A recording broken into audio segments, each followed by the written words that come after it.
Bienvenidos a Fisicoquímica en el segundo periodo. La vida no es fácil para ninguno de nosotros.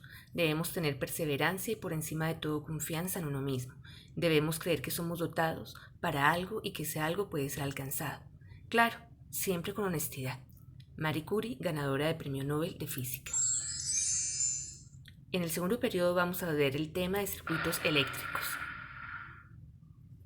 Y se pueden comunicar a través del WhatsApp, plataforma íntegra, correo electrónico o encuentro virtual para dudas, inquietudes y sugerencias.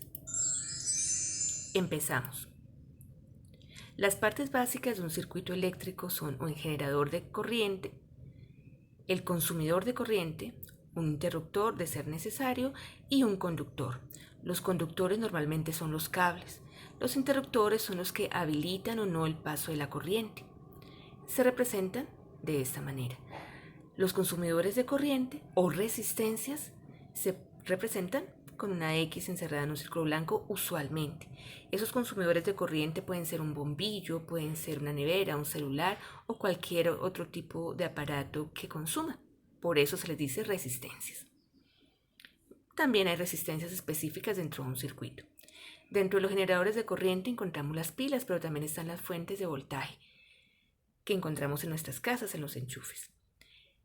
Normalmente se representan con esta simbología de dos electrodos en donde el palito más largo corresponde al electrodo positivo y el más corto al electrodo negativo. En un esquema básico de un circuito, entonces encontramos el generador, el interruptor y el consumidor de corriente o resistencia. Lógicamente está el cablado o conductor. Hay que tener muy en cuenta que los electrones van en el sentido del negativo al positivo, que es como se conduce la corriente. Pero históricamente descubrieron la energía primero que los electrones y se le dio una convención al sentido de la corriente, como lo muestran las flechas rojas, que van del positivo al negativo. Nosotros ya sabemos que esto no es cierto, pero por convención en muchas ocasiones, en especial en ingeniería, se deja de esta manera. No olviden que el sentido de movimiento de los electrones es desde el negativo hasta el positivo, como lo indican las flechas azules. Dentro de los tipos de circuitos se tienen los de corriente alterna y los de corriente continua. El de corriente alterna, que es el que encontramos en la parte superior derecha, es un circuito normal de una casa. Nosotros conectamos a un enchufe y la fuente viene siendo las plantas eléctricas que llegan a través de las torres de energía y de los cableados eléctricos afuera de las casas. Se les llama alterna porque el sentido, el flujo de los electrones va hacia un lado y luego se devuelve, optimizando los altibajos de polaridad que pueda presentarse en un circuito. En los circuitos de corriente continua no hay esto, solamente los electrones circulan en una sola dirección. Por eso se les llama continua y son los normales en las baterías. Aquí ellos no tienen altibajos, no soportan, altibajos de polaridad. Son muy inestables y duran menos que los de corriente alterna. También los circuitos se clasifican de otra manera. Circuitos en serie y en paralelo. Empecemos por los circuitos en serie. En estos tipos de circuitos, todas las resistencias, o sea, todos los consumidores de energía están conectados en línea, ya sea como una instalación eléctrica de las de Navidad, las extensiones navideñas, o cualquier otro tipo de circuito que se pueda tener, en donde si se interrumpe en algún momento la corriente, deja de circular por el circuito como se observa en la imagen. Una anotación. Mira que aquí en el esquema del circuito nos indican que aquí están los generadores. Fíjate que aquí están representando dos pilas. Eso significa que los generadores también se pueden colocar en serie, como en el caso de las pilas. En los circuitos en serie podemos colocarle un interruptor. Como ya dijimos, habilita o no el paso de la corriente eléctrica a través del circuito. Tenemos un generador, Los electrones van hasta el interruptor, si ese está habilitado, pasan a los receptores o consumidores de corriente o resistencias a través de los conductores y sigue el flujo.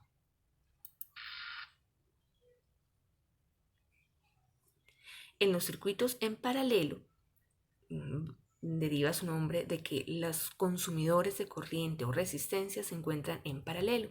Fíjate que si alguno de ellos se desconecta o se interrumpe, la corriente sigue circulando por el circuito, porque todos se encuentran conectados al inicio, al generador de corriente, en este caso una batería. Por eso se pueden colocar varios interruptores en el circuito y es el que normalmente tenemos en nuestras casas. En un circuito en paralelo también tenemos generador que conduce a través del cableado los electrones, llega al interruptor y si el paso está habilitado, la corriente se distribuye en todos los aparatos eléctricos que estén conectados a la fuente principal y regresa al generador.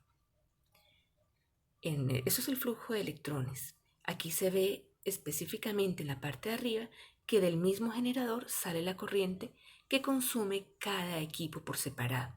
Eso significa que si en este caso el primer bombillo consume 5 amperios y el otro 10, pues no importa la corriente que circule, cada uno consume lo que necesita para su funcionamiento. Si queremos calcular la resistencia equivalente en un circuito, que es un símil de la referencia total, entonces es muy fácil. Simplemente, sumamos el valor de la resistencia. Recuerden que esas resistencias pueden ser también equipos, televisores, celulares o los diferentes electrodomésticos, por ejemplo, de una casa.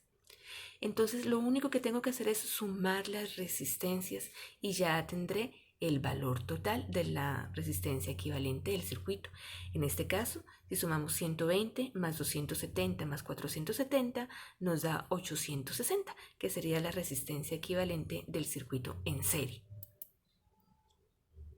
Para un circuito en paralelo no es tan sencillo. Tenemos que hacer un primer paso y es hallar la conductancia. La conductancia está representado por la letra G y la conductancia es el inverso de la resistencia. Si conductancia es conducir, la resistencia significa resistir el paso de la corriente. Para hallar la conductancia simplemente sumamos los inversos de cada una de las resistencias. En este caso, en el ejemplo, entonces la conductancia equivalente sería igual a 1 sobre 120 más 1 sobre 470 más 1 sobre 270. Al sumar esos fraccionarios nos daría 0,014. Eso sería la conductancia. Para hallar la resistencia, simplemente invertimos el valor. ¿Cuál te da a ti?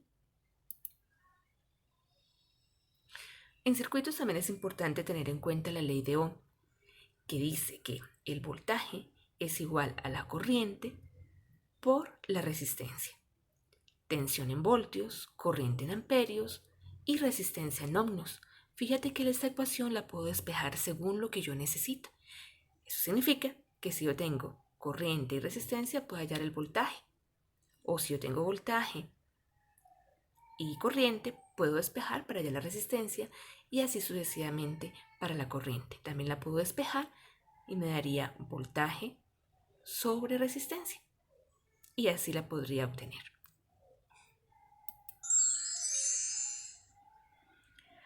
Hasta aquí un entremés de circuitos eléctricos.